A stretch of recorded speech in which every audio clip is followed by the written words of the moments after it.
definition and moving it for one of my cars there. It's a LS motor, about 700 horsepower supercharged. So it's fun motor and trannies. So anyway, but they don't do anything unless you put them in something. That's it. Just like those spacecraft. Yeah, that's true. Yeah, you got to make it go somewhere. Okay. Yeah, point it somewhere. Don't point it the wrong place. That's for sure. So, hey, I wanted to mention everybody's kind of getting amped up, and the president put something out yesterday about the Virginia election. Yeah. And I just want to let folks know, we have this conference coming up mid-June, 15th to the 17th there in Las Vegas. I've got a half a dozen, we may get a couple more before it's over with, of the top data people, the election specialists on the planet that are going to be presenting there. And just so people understand how connected they are, several of them have been providing data by request, have been providing data on the Virginia election situation to the White House and White House counsel and like that. So there's, and guaranteed, we know exactly how the fraud occurred in the Virginia election. I'll be very direct about it. It was fraudulent. We can prove it. There's no question about it. And as the president said, question is, are the courts going to do anything about it when the moment comes and the materials are presented through whatever means is chosen? And that's been a problem all the way along. The only thing I would say to the bad guys involved, both here and abroad, is that the president has already made it more than clear that should the courts fail to respond, we have options and we'll exercise those options. He'll exercise those options to make sure that we do not get the frauds that have been directed at us coming up in the 2026 election. It's a non-starter. The president knows that he, his family, and the Patriot community would all be targeted endlessly. And he doesn't want that to get a chance to get started. And so we'll see how everybody responds. So the difference is from other times when we've had the frauds in the elections is that we weren't as prepared to observe it real time, document it, and know exactly where to look to do what we got to do. So this time we got it all. We got it with exacting precision. Nobody's gonna be able to mess with us on this. It's if I was one of the bad guys, I'd be lawyering up right now. If I was connected to the bad guys and some of it could rub off on you, I'd be lawyering up right now. Very good. And are you talking about the governor race? No, the Virginia. What they had in Virginia was they did a redistricting race. Okay. And, there's all sorts of questions whether it was even legal, what they tried to do. Part of the problem is that I think it'll get overturned in the courts on the legitimacy of even running the race the way it is. And it's very vague and squishy and bizarre in the language of this thing.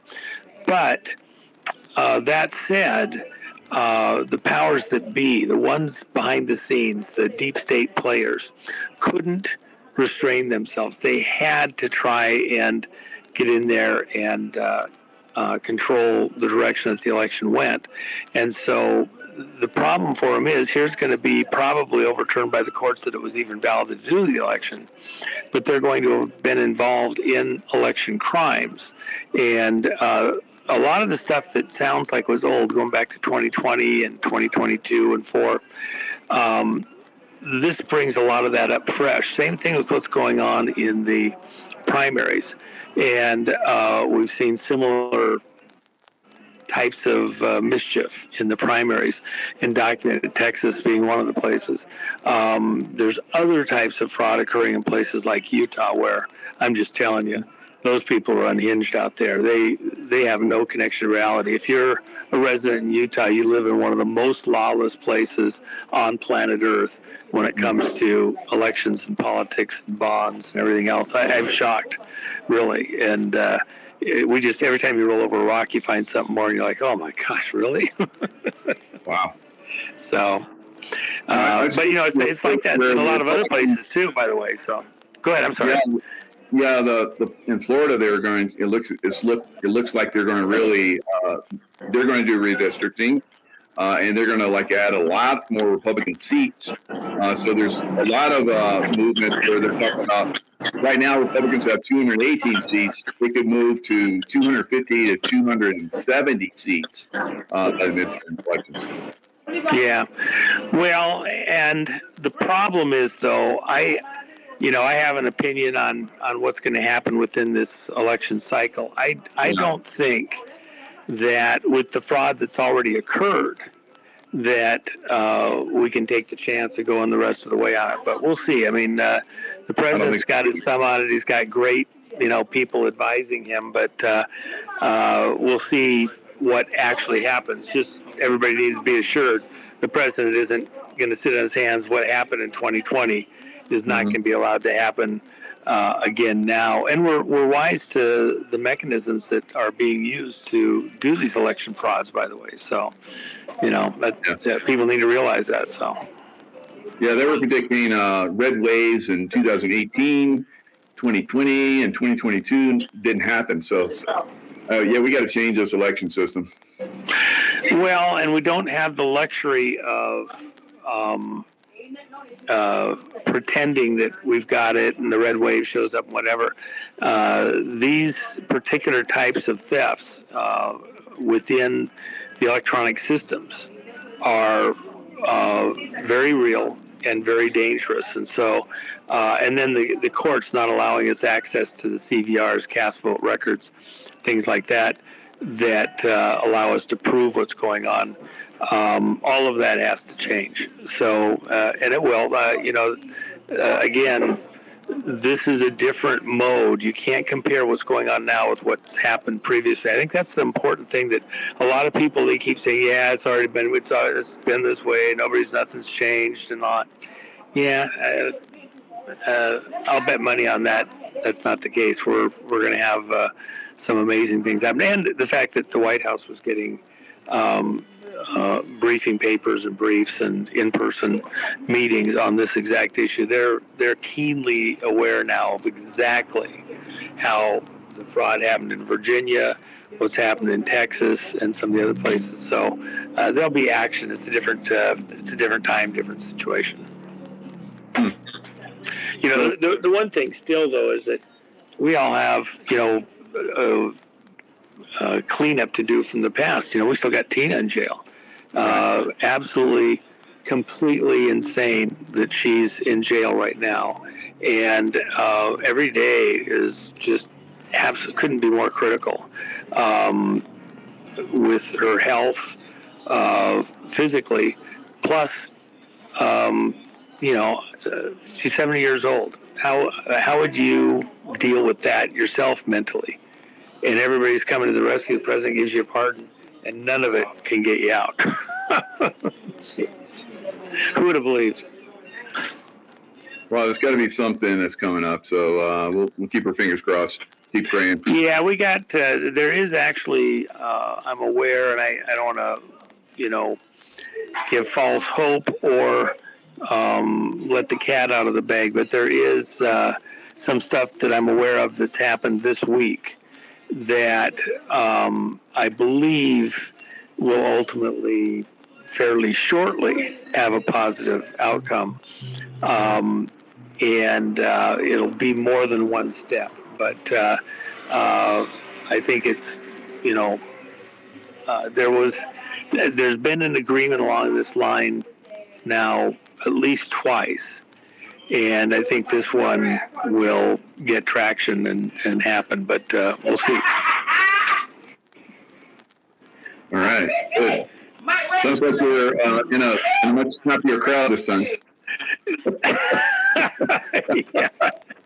Yeah, for those that don't know, I was doing a little broadcast with you the other day, and David Kinney, and then some people had imbibed a little bit too much, and there was like three couples, and they were getting a little too over exuberant and bumped me, so I dropped my phone and picked it up, and I was laid back about it, and then apparently they had a little bit of a problem between a couple of the guys and went to fisticuffs, and then the women had to dive in to stop them, and one of them tagged me in an area of my shoulder that's a little hypersensitive, and so I was in it, and didn't quite know what to make of it at the time, but you got people that have had too much to drink and they're getting rowdy. It can be a little bit tough, and one of the guys was being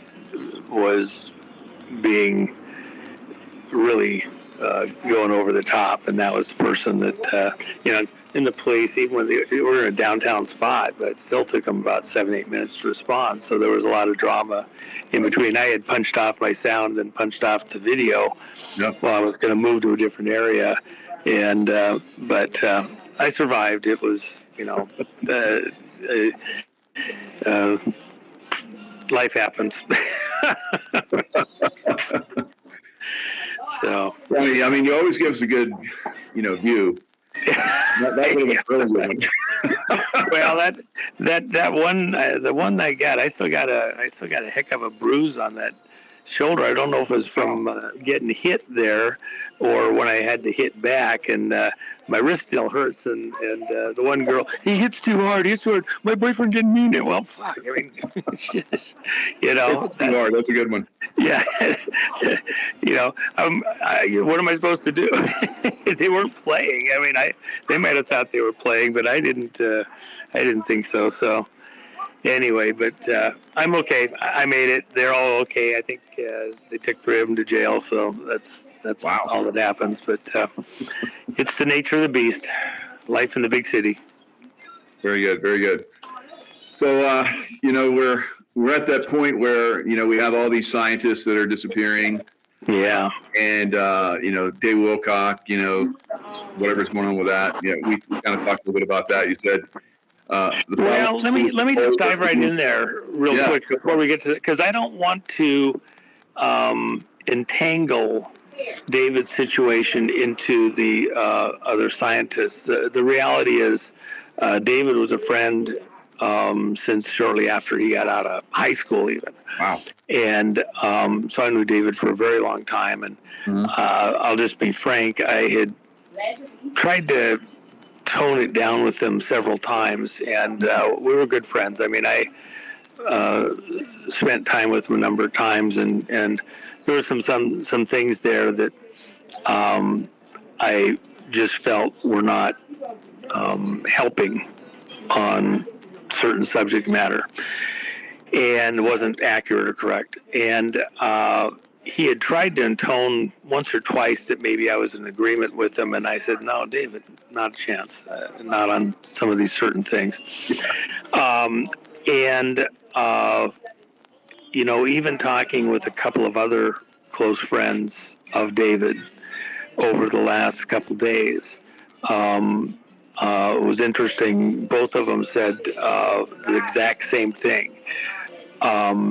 If you kind of look back on it, you saw this coming. And the short version is that David, for whatever reason, when some police arrived at his place in Boulder, he had a gun on him, and he pulled it out and shot himself in the head. So that is so sad.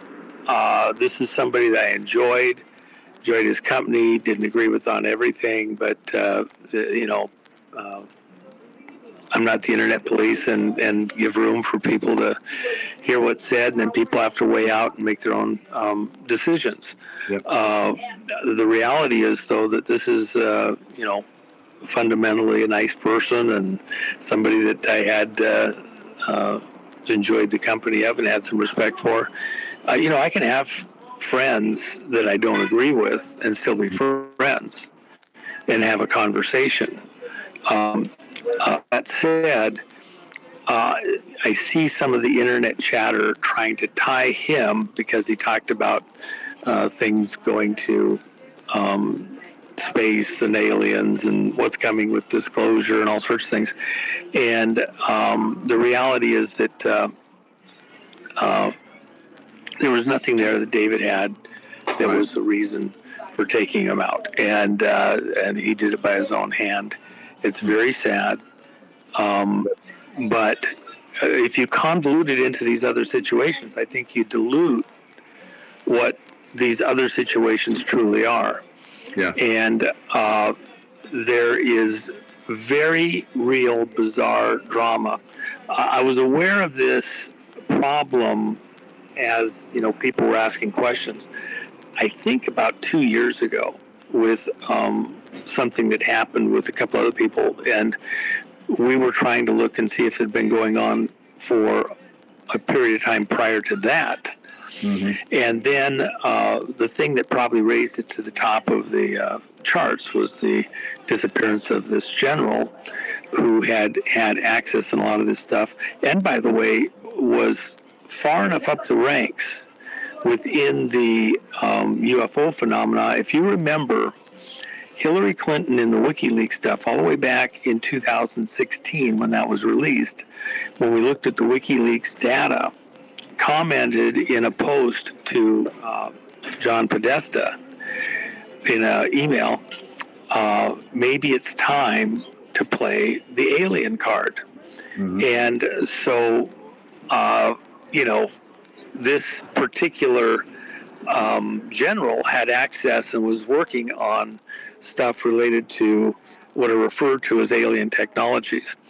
And then Podesta was literally at classified facilities, reviewing this stuff with this general. So it was a very big deal. And so you wonder, the alien card, this general, some of the other connections, other people involved out there. It was a very bizarre thing. And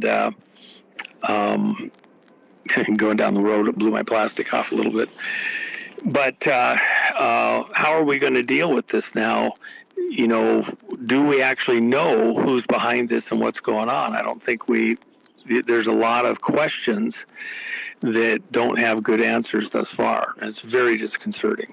Imagine even with the general, he left his cell phone behind, his credit cards, ID, other stuff. He put on some hiking shoes, took off his street shoes, and there's a mountainous area nearby. So what was going on? Didn't tell his wife he was going to do anything like that.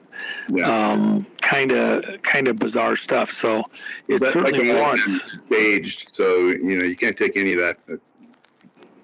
Don't know if that's real or what. So right. And from your or my background, that the art of deception, the illusion, the things that are done to, take you down a different rabbit trail. And if you got guys that are really good, they've thought this out. They know all the key clues to leave behind, if you will, and do so. And so now you're like, well, is it this way or is it that way? What's the real answer? Mm-hmm. And you got to sift through that stuff and figure it out. And the systems that they were working on are just very advanced. Some involve the other physics. And so the question is, was somebody trying to disable our ability to proceed and develop new technologies? Or were they trying to learn? We got somebody that's missing. Is that person,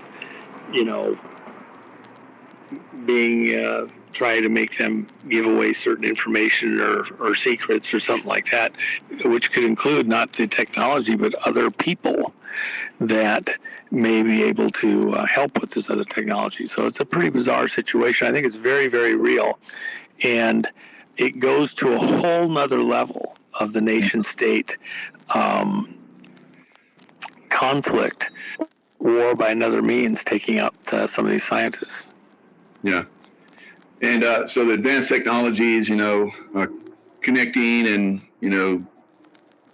re-engineering the advanced technology we've gotten from the spacecraft that have crashed here on Earth, and back engineering all that stuff, and then the scientists are basically taking that to the next level. It seems like a lot of those people, and not just 11 or 13 as it is now, scientists, but going back 80 years all the way. You mentioned the Nazis, all the way back to the Nazis. So this control of information. Well, amazing engine you have there, by the way. Oh yeah, the guys that actually know what they're looking at. It's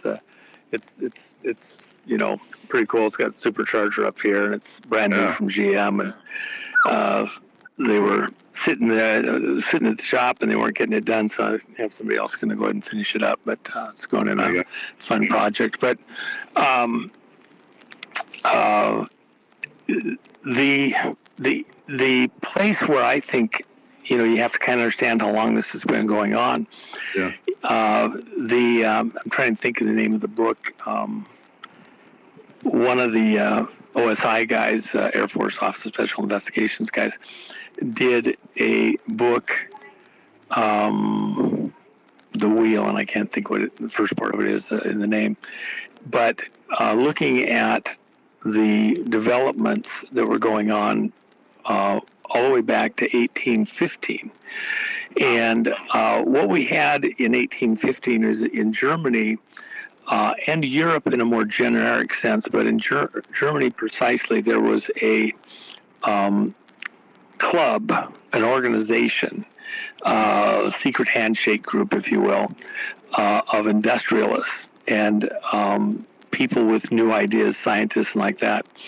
And they decided that they needed to be able to work in secret, and they couldn't do that in Europe itself. There was too many people, too many governments knew what was going on. So they sent a breakaway group to Argentina.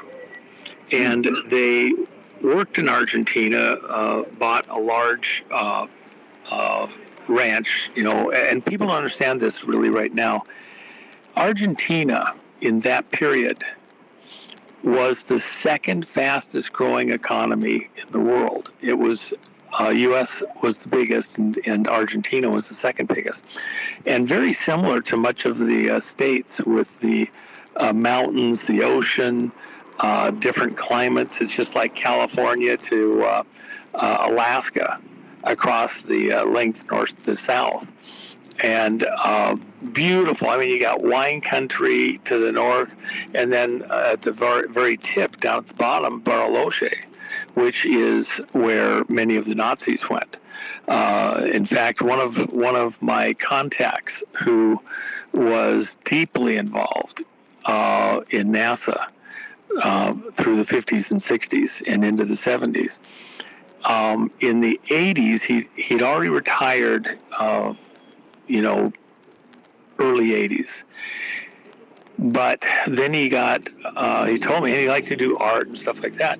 So he said, no, I'm moving to Bariloche. And he gave me a bunch of stuff that he had. He's like, nope, I don't want anything with me. I'm not taking anything with me. I'm just getting on the airplane going. He met a girl, supposedly, and he packs up and goes down to Bariloche. And I get pictures from him all the time and the German villages and all the fun stuff. Well, you talk about somebody that was a real for real scientist. It never quite made sense, and it was probably early 90s, just before the Whitewater stuff erupted for me. And one of his friends said, hey, you know what he's doing down there on the show? I said, no, I have no idea. He says, no, he's going back and forth to Antarctica. And this guy had met him at the boat. He was taking stuff back and forth to Antarctica. And at that time, he was probably in his late 60s, early 70s. And then we didn't hear anything more from him. And I've always wondered, what was going on really with him. And he had very unusual skill sets and history. But the thing about Argentina was they were developing motors and aircraft predominantly. In fact, an aircraft that was captured, that was crashed, that was recovered, by a U.S.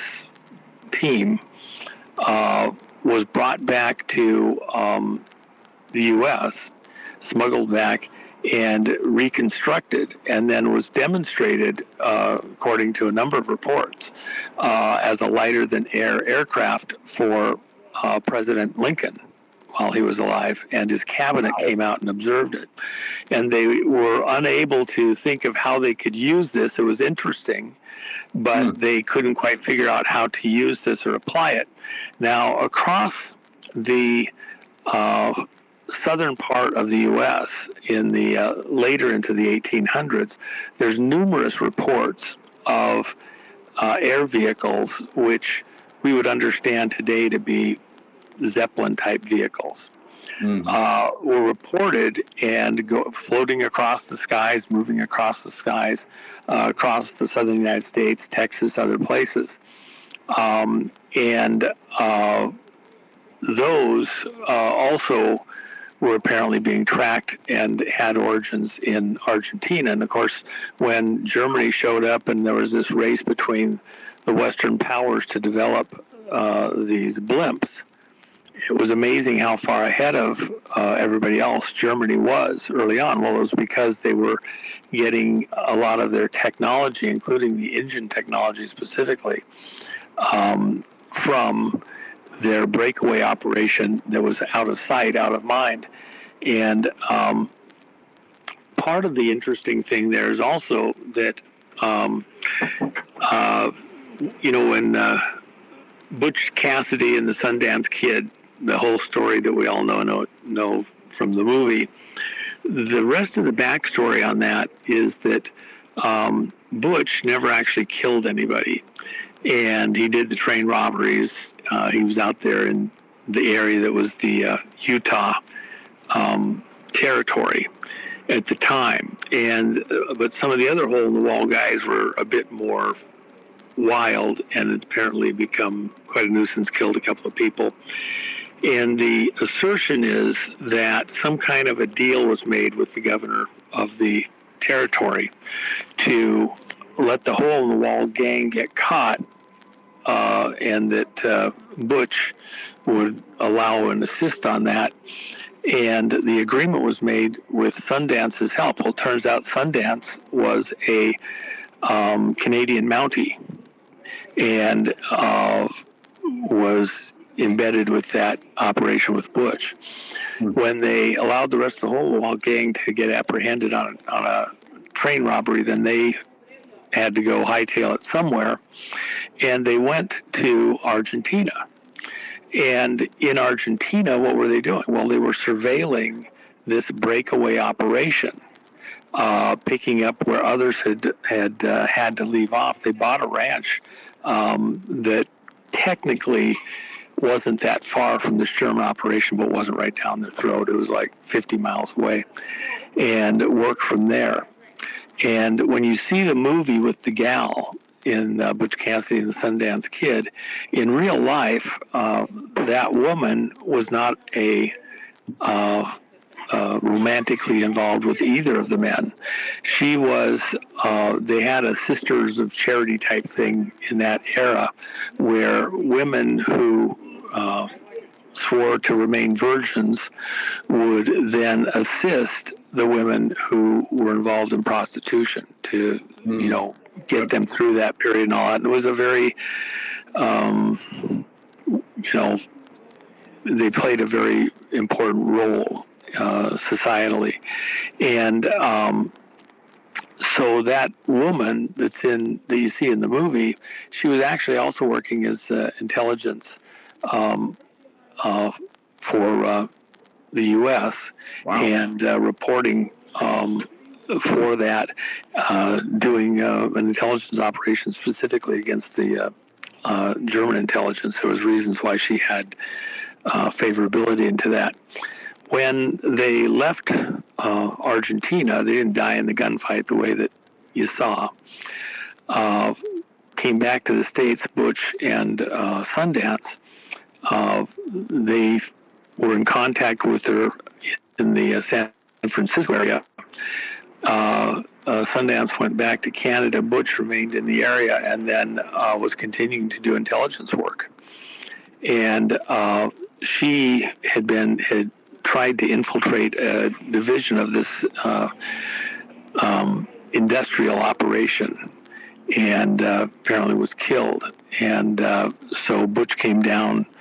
The autopsy showed her as a virgin, which they thought was unusual given her age. And but she was doing that work. And of course, when you think about it, if you have somebody that has access into the prostitute community, they have access into a lot of these nefarious communities and would have intelligence. And so this is a perfect cover, if you will, for other things that she would have been doing if she was an intelligence officer, and which is what the indication is. And so after that point, Butch himself then kind of disappeared into the woodwork because they were apparently blown on their cover looking at the German operations. And this is, a decade before we broke into World War I. And so this has been going on for a very long time. And that operation in Argentina didn't stop there. What they were doing with the lighter-than-air vehicles was transiting, going down to Antarctica. And they were able to transit very quickly, hit lots of different areas, and do a lot of the build out there that is virtually unknown in the West. And that has been going on for quite some time. And of course, when you're under the ice, you don't get a bad day, you don't get bad weather, you don't get a storm.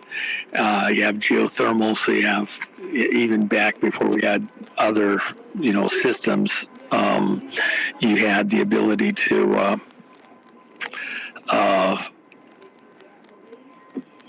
generate power, lights, everything else. And if you're in, the underground hot springs areas, the lakes, you're 62 to 68 degrees every day. Never a bad hair day, 2 miles under the ice. Nobody's touching you. So there's a longer story there. But we are dealing with a breakaway on the technology. These people are very advanced. And imagine, if they're gaining, a year on us every 10 years. And you start adding it up, and they're not getting blown to pieces with the latest war. You got some real problems. Obama, his last foreign trip was hitting a bunch of South American countries, ending up in Bariloche, and then he and Michael go off horseback riding and disappear for a day and a half, and nobody sees them up close and all that. Well, where'd they go? Well, the reports were that they went down to Antarctica, spent, better part of a day and came back. So it's a short trip from that area. So, and that was summertime. So, there's a lot of mystery in there. And then when you have scientists who just bring, by the way, even at 1947 with Roswell and stuff like that, there's been some great work looking at the materials. And of course, Art Bell was a friend, and he had some stuff that was purportedly from Roswell. It was not stuff that was commonly built, but it was within the technology that we're able to do now, and even within the last several years. So some of the combinations looked, otherworldly. The reality is they may just have been a decade or 2 or 5 ahead of us. They weren't thousands of years ahead of us, and very indicative of a breakaway. And that area was very close to where we had a lot of the German scientists holed up there in New Mexico also. So there's all sorts of bizarre things. And just one last thing I'll add. For example, we had a vehicle that showed up, parked over a missile area with silos during the Cold War. And then these missiles suddenly started turning on and going to launch mode all by themselves without any operator interaction. So it was widely portrayed as being, space aliens showing us that, if we don't stop weapons and whatever, they can stop them on command. The reality is, think of what we have today with backdoors and programs and the technology to remote control things. If you've got somebody on the inside that's providing you access to put certain Trojans in place, all through a system, you could easily envision something where this isn't outer space technology. It's not from a gazillion years ago. It's just that you have somebody that's very advanced, working over your shoulder and able to undermine your systems and test whether they had that capability or not. And so it takes a little bit of the mystery out of it. Even when you look at this war that we're in with the breakaway, Trump even saying that he's going to release some of the UFO information can also be interpreted that he's actually releasing information that will help those that actually know what they're looking at to understand you're not dealing with aliens from 50,000 light years away. You're dealing with something that's very homegrown next door and a serious problem. Yeah. I mean, even in World War II, we had. That's amazing. What Butch Cassidy's son is. Good God, your knowledge is so amazing. V1, V2 rockets. V1 was a cruise missile, first cruise missile. V2 was a missile, and then they had the first jets. And Tuskegee Airmen shot 3 of them down because when they banked and turned, they slowed down. The Tuskegee Airmen with their P-51s were able to shoot them out of the air. But yeah, they've had incredibly advanced technology, and they just move somewhere else when we feed them into Germany. Well, and think about this: the metals, the metallurgy, is so key. But they had developed all sorts of metals that were way advanced beyond other countries around the world, or even where we knew how to do stuff, they were able to come up with better production methods. So, for example, when it came to nuclear isotope separation, the stuff needed to make the bomb.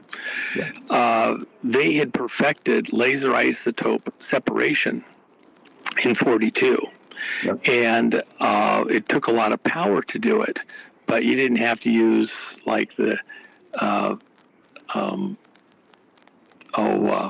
centrifuges like Iran was using and stuff like that.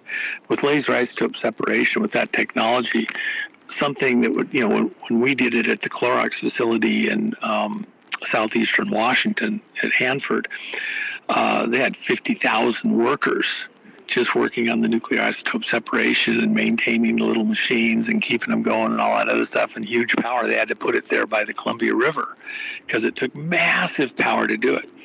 When the Germans did it, it took a real number, about a half a dozen technicians and about 100 other people handling other parts of the operation. And then it took a lot of power also, but nothing approaching what it took for us. Well, they just were ahead of the game that much further. We didn't come into nuclear isotope separation, and it was till the 50s, and it was with the help of the German scientists that perfected it for the Germans. They've been working on it since the early 30s and got it perfected in the early 40s. The German scientists coming into the American military and intelligence machine was crucial to the advancements that we have. And then part of the question has been how many of them were truly brought over to the West, and how many of them were actually still maintaining some subterfuge where they were still working, with Nazis that survived the war. We defeated the German army. We did not defeat the Nazi army. Very good. Yeah, they were close to the bomb. We destroyed their heavy water plant in Norway through special forces operations. Otherwise, they would have probably been dropping a bomb on us. Well, let me add this there. So I had a member of the wolf pack society or club, who was American, but he had one of his close friends was actually one of the German submariners. And they both became friends when Germany turned over a submarine that had the nuclear material that by many, many accounts, and he was absolutely adamant that we only had enough money or enough refined material for the test at Trinity. We did not have enough to do the two bombs. And Japan was aware that we were developing this capability, and they initially said, we threatened to do it again, and they initially said, no way, you're not going to be able to do it because you don't have enough material. We know you don't have enough material. Well, the reality is, we had not produced enough material at Hanford to make another bomb yet. But we did have material that came from Germany on that sub and other technology. And my friend was extremely adamant that he took that material all the way through to where it went to an assembly location on the East Coast. And he had to turn that over to the other people there. And but he was there with the security team. He had certain technical skills that allowed him to be needed to be present. And that has been told a number of times by other people also. I think it's absolutely accurate that we did not have the material. The material we had came from Germany. And that along with other technology and those scientists that made the deal, they traded that for passage to the West. They did not want to end up in Russian hands. That was the point. Incredible. Wow. Yeah. Yeah, that'll make a lot of sense. So I've heard of stories not that magnificent, but similar stories of the Germans bringing us technology that they had developed for safe passage. That's pretty cool. Yeah. So anyway, I think that this scientist thing is a different thing than maybe what some of the people are portraying. Great insight. To go slow on this and understand that, this is nation state stuff. And even President Trump's, threat to do some type of disclosure may not be as precisely at space alien stuff as it is closer to home. And by the way, for example, we've had lots of fantastic people. Yes. Catherine Austin Fitz being one, who have been able to go through the budgets and find the money missing going to earmarked for space programs and the hidden space program. But I've contended for a very, very, very long time that's a misnomer. It's not outer space, it's inner space. Yeah. And it's these vaulted facilities that even within the breakaway, you have people that believe they're on the right side of history, feathering their nest to be able to survive what's coming. And so sharing technology, working with some of these groups. So the wars that we see, Mideast and elsewise, may not be precisely what most people believe. In fact, let me just say this. So Albert Pike, in his book Morals and Dogma, said that they needed 3 world wars to take over the world, to create a one world government, which was this Masonic goal for within the Freemason groups. And remember, Freemasonry has been heavily part of American history and lore and like that all the way along. Washington, D.C. is a Freemason, the whole city is built around Freemason themes, all the architecture, the street angles, everything else. The government, the military, you can't get higher rank in the military, move up through the ranks easily unless you're a Mason. And that's been the case for generations. So the problem is you have a group that at the highest levels believe that you have to make 3 world wars so that we can have a one world government. Okay. And they want to use our political system, our military, etc., for that. And they're embedded in other nations too, around the world. Look at Iraq with Baghdad. Saddam built the center of Baghdad around Masonic themes also. Same statuary. It was like a ode to Washington, D.C. Very heavy Mason involvement. Here, we're fighting. We're at conflict. That's part of the reason he couldn't believe they were coming after him. The devil only wants you as long as he needs you. And then when he doesn't need you anymore, you're fodder for the next cannon. But the reason that I mention that is because within these very secretive locations within the military and intelligence and then the science, you have a very heavy presence of Masons. And, without going way deep into it, several of the people that hold the highest possible positions within certain areas of the science and technology, NASA, everything else, very high level Masons, and they keep their thumb on everything. The question is, are they passing that information between each other, including in other country locations where fellow Masons are at? Are we that infiltrated? And that has been a very strong contention by many people looking at this. And technology sifted out and sifted in because they want the best enemies money can buy, so they can maneuver us into this position where we end up in a third world war. And that's what Trump is actually fighting. He is undermining these connected networks, both inside our government, the various agencies, and other governments.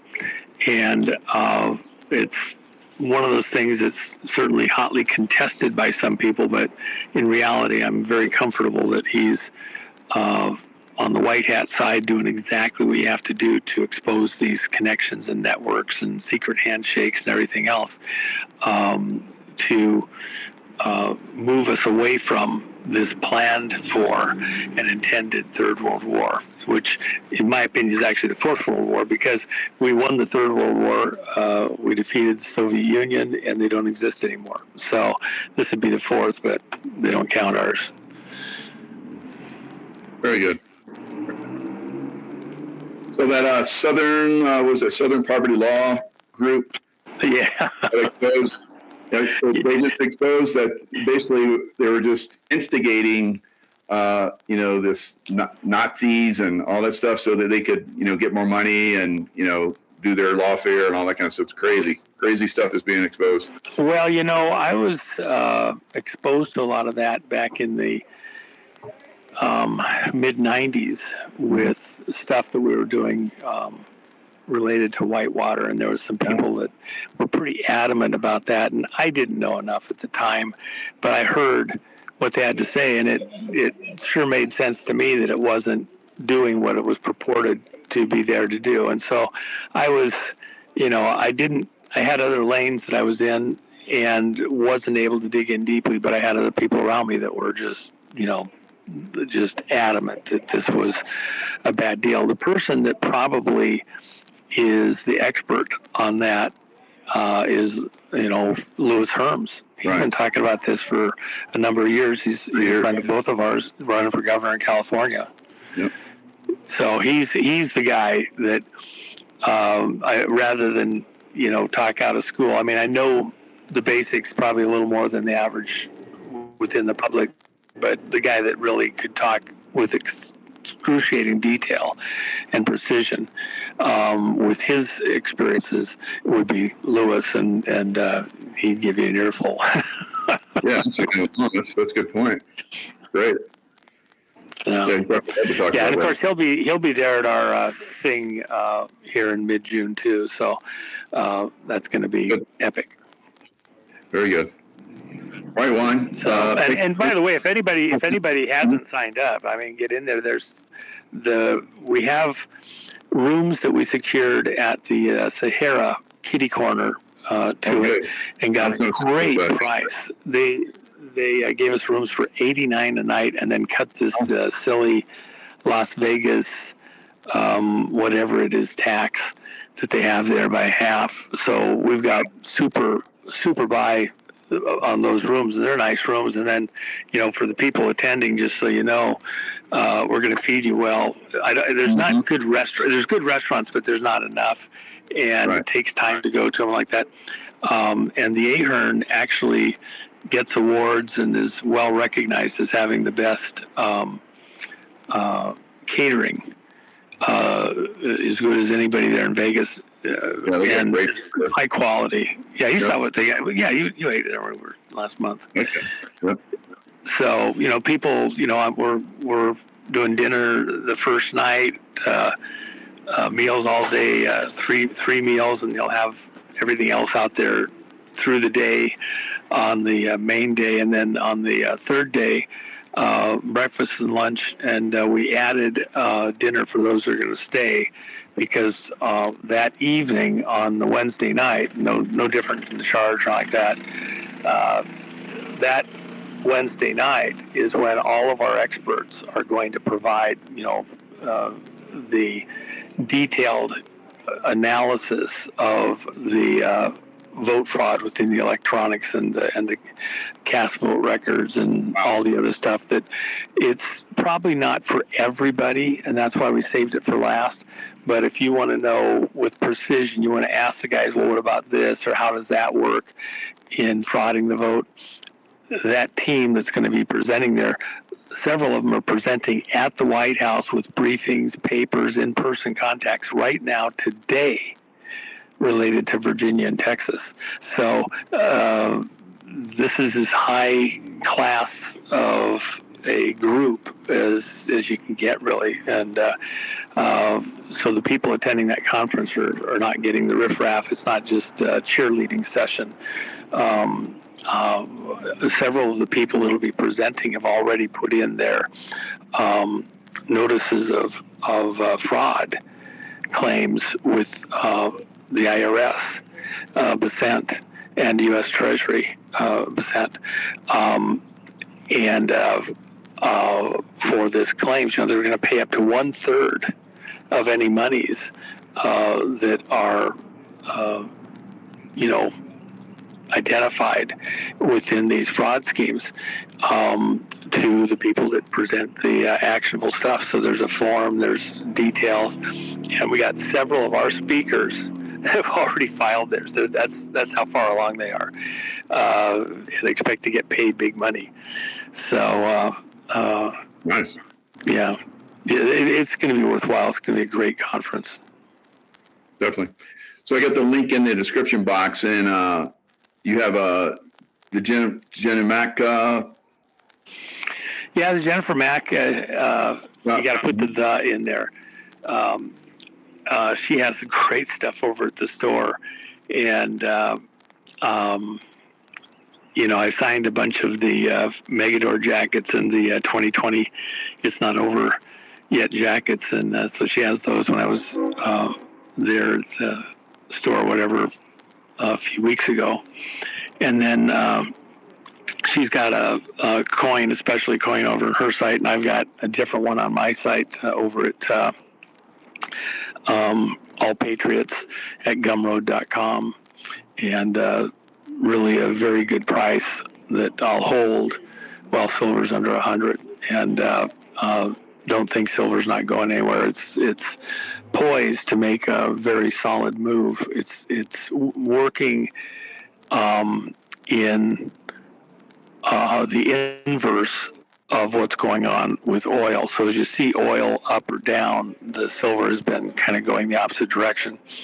And both are tangible and used for industrial purposes and to make things happen and work and all that. So as oil goes down, silver will go up because more industrial stuff happens. And that's kind of the thinking. And I expect, the working stuff going on right now related to reindustrialization of America and the factories going up. Remember silver coming in to support the growing business sector in the U.S. They pay a 50% tariff. And so it's an incentive for the U.S.-based mines to get back to it and start mining silver. But the mining companies don't want to make these huge capital investments till silver is at least at 240, and most of them are saying they're not going to start till it's 280, and they feel that it's going to be solid. And of course, Vice President Vance is working with a number of the mining companies that are negotiating for strategic materials. Silver's been moved into the category of strategic material now, which means we need it in order to provide a defense. And so they're negotiating a floor for silver for use within government military operations. And it's somewhere between 240 and 320. And most everybody is kind of the mind that it's going to end up at 280. And it probably won't happen until sometime next year. But when it does, and when the anticipation is there, you'll see it moving sharply up. And in fact, there's people that are trading within silver futures or options and spending big money on the bet that silver is going to be $90 to $100 by December. So people on the know on the inside are spending very serious money on that bet. They feel they know something that the rest of us don't know. And but I actually think that's not completely ridiculous. I personally expect it somewhere up there around 140, 150, but we'll just see. Yeah. So I think we're in the beginning stages of this bull run in silver. So those low numbers, but something that people can grasp at this point. So I think we're more. But yeah, you have you got the latest one, and I just put it in the chat. To the moon. I like that one. I have it. That's the only one I don't have yet. So you're going to see a little order for me coming in because I like with big on those. So. Well, the flip side on that is, of course, it's JFK to CJT because beautiful. President Trump. Part of this. Let me just say this. I think this is really important for people to kind of understand. Mm-hmm. I watched every launch. I watched, all the way back to the Redstones, the launches, and, would feign not feeling good, stay home, watch the launch, stay up all night, watch the black and white TV. And so, I mean, Shepard, glued to the TV set, move back from the TV, don't sit so close. Hold the antenna on the rabbit ears because it's getting a little squishy there. It was so fun. Some people just have no idea because they don't grow up in that era. Yep. But I remember adding aluminum foil to the rabbit ears to try and get them a little bit better reception. But anyway, we had this belief, this understanding, this promise that we were going to advance in amazing ways. And then 2001, A Space Odyssey. Amazing to think of going to the moon, building a habitation, having space stations flying over our head by 2001. This was, late 60s, 68, 69, 70. And to see all of that short-stopped and not completed, and with the shuttle stuff and the space stations, we're just going around circles out there. A lot of the stuff that supposedly we're learning, we really already know it very well. It's just a seeming waste of time and money, tethered, to the earth. And so within the idea of reindustrializing America and turning on the productivity engine, I'm out on the East Coast right now, and I had to drive over to Cincinnati the other day. And even where I'm out in the Carolinas right now, the amount of businesses, factories, stores closed up, never to open again. I was down at a place that was a huge factory complex, employed 20,000 people a few hours ago, all the way up until the early 80s, and closed down, and all of that industry went to China, all of it. And all those jobs gone, all those people gone, manufacturing certain machine parts. That's a story that repeats over and over. The big steel mills going to South Korea and Asia and like that. The boat building, the cars, the airplane wings, everything else. And we paid for it. Our politicians made us pay to move the industry out of the country. And we got the higher taxes. What Trump's doing with raising the tariff and promoting business inside America is pushing that we lead this realization of America and the West, the partners that we like, that are, freedom-loving, if you will, and aren't, half crazy, want to bomb us every day. And that's jobs. That's a future for the kids. That's a life. That means going back to space instead of mining solely here on the Earth, doing mines on the moon. And the habitations on the moon won't be on the surface. They'll be under the surface to provide protection from the cosmic activity like that. With that in mind, you, in a Kennedy-esque style, want to get people to reimagine, to envision what that's like, because without a vision, a people perish. That's scripture. And so you have to give them a vision in their heart. And part of the thing that really bothers me for like the young people we have, within the Patriot movement, oh my gosh, I got the bunker fully stored. I got more gas. I'm getting more gas. I'm, digging down a layer deeper. How does that come across to young people? It makes them fatalistic. Literally it can drive them to, drinking, drugs, whatever. Yeah. And it doesn't, I'm going to do all this investment in education in the future and working hard, and I'm not going to get a house. I'm going to get a 300 square foot apartment or something in grandma's basement. Mm-hmm. And so part of this reindustrialization of America is aimed at the youth, and by showing them a future in space and stretching out off the planet and establishing our habitations above the Earth, near and far, and going to a moon base and doing mining out there. The jobs, I have somebody that's just graduated from college with a mining degree. Mm.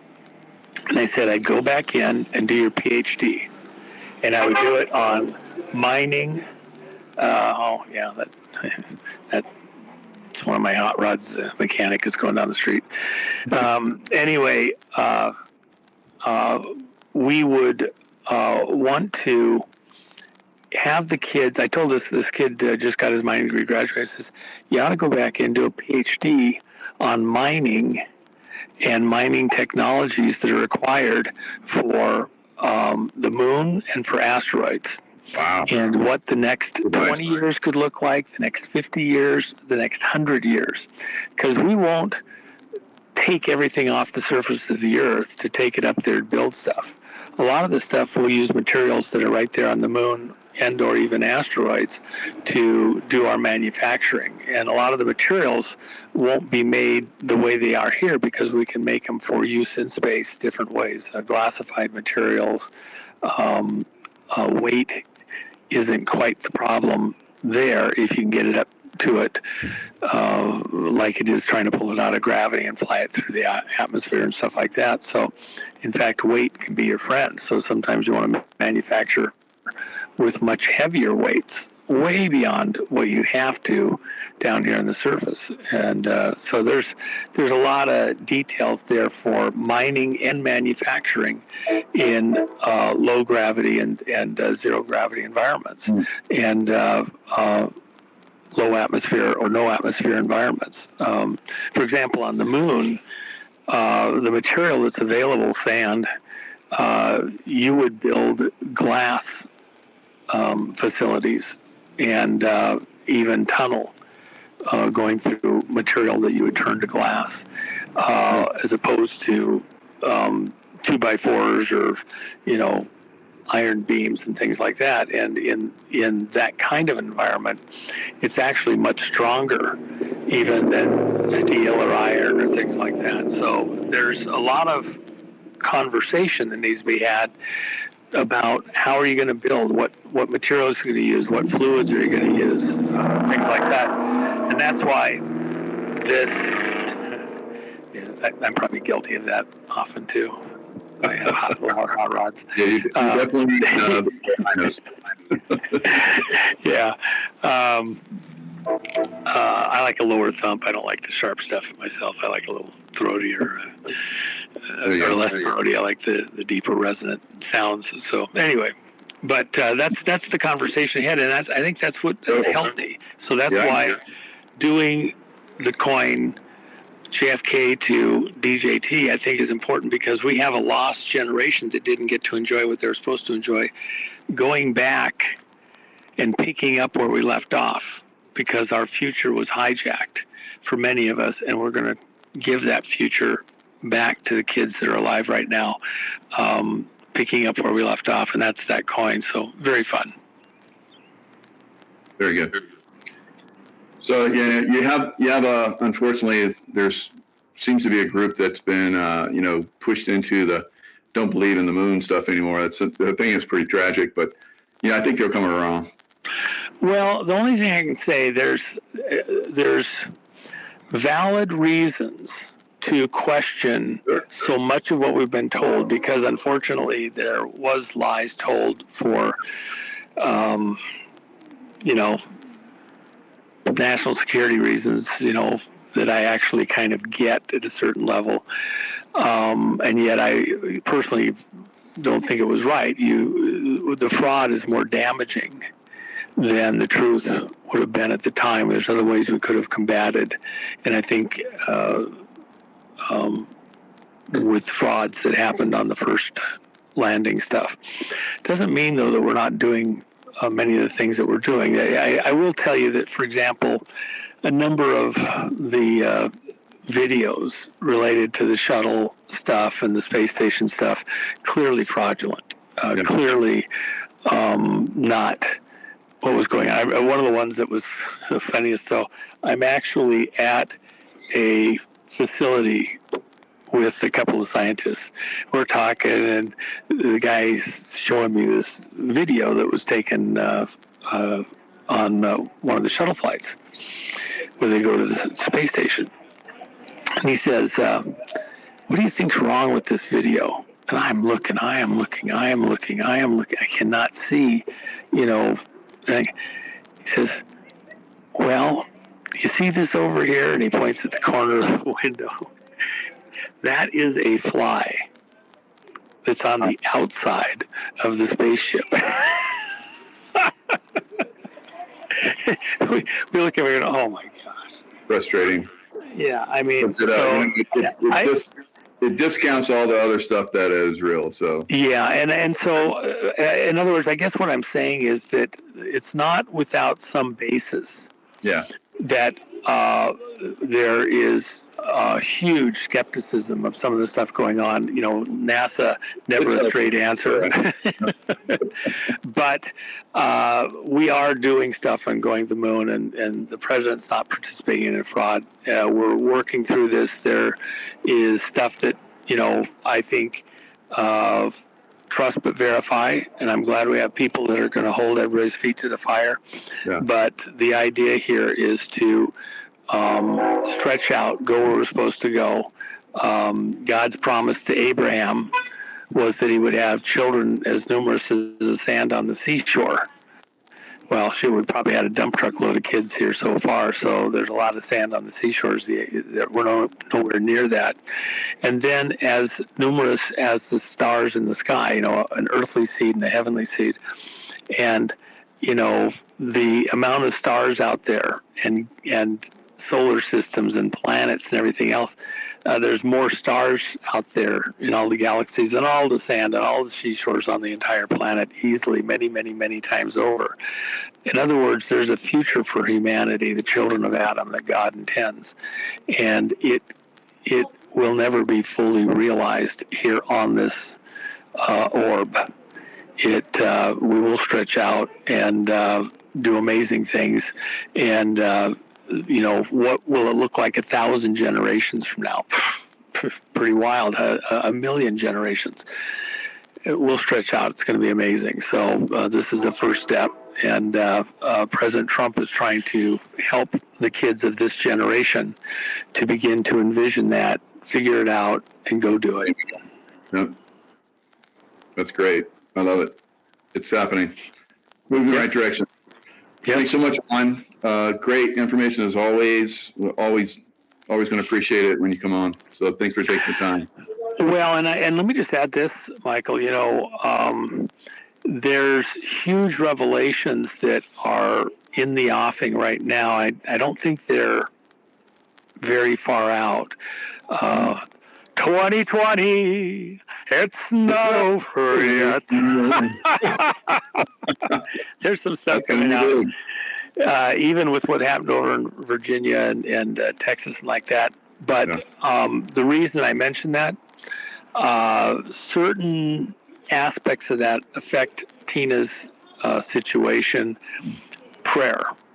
Everybody, there's no room for frustration, upset, whatever. Prayer changes things. I heard somebody that had a near-death experience here recently, and one of the things they said that they saw prayers going up, and they were actually like building blocks. They were very substantial. They weren't vaporous. They weren't airy. They were building things out. So, I don't know. There's more to it than I think sometimes people give credit to it for. God spoke the whole world into existence, and there's some kind of a principle there that when we give him permission, ask, he does things because we do engage. And the situation with Tina, I would want everybody to be able to take credit for praying her out of this situation and having some tangible part of that, if not understood or seen in this world, in the next world. And let's pray Tina out of this situation. She needs our help desperately. She's an American hero because she went in to protect the vote data that we now know was 1,000% true. They stole the vote 2020. She was protecting that information and data. She's the only person that went in and saved that data, which we can use in court, both inside the justice system and inside the military, as we go to military courts also. So she saved something that nobody else seemed to have the guts, will, understanding to dive in and do, and yet she's the one in jail. By divine ordinance, let's get her out. I agree. It's going to happen. It's going to happen. So, love you, bro. Appreciate getting a chance to talk to your audience. Sorry I had to bow out the other night. I got bumped out. Should have kept going a little bit longer. I guess you did come in later, so. Yeah. Just you guys had already. You fought through it and came through at the end, so. Didn't give me enough time. Sorry. All right. All right. Well, love you both. You and Tracy, you're great friends, and look forward to seeing you down there Yep. in Vegas in mid-June. And I sure hope a lot of your audience shows up. This is not, we're not playing around. We're doing something pretty amazing. It won't have a bunch of vendors or other stuff. We didn't want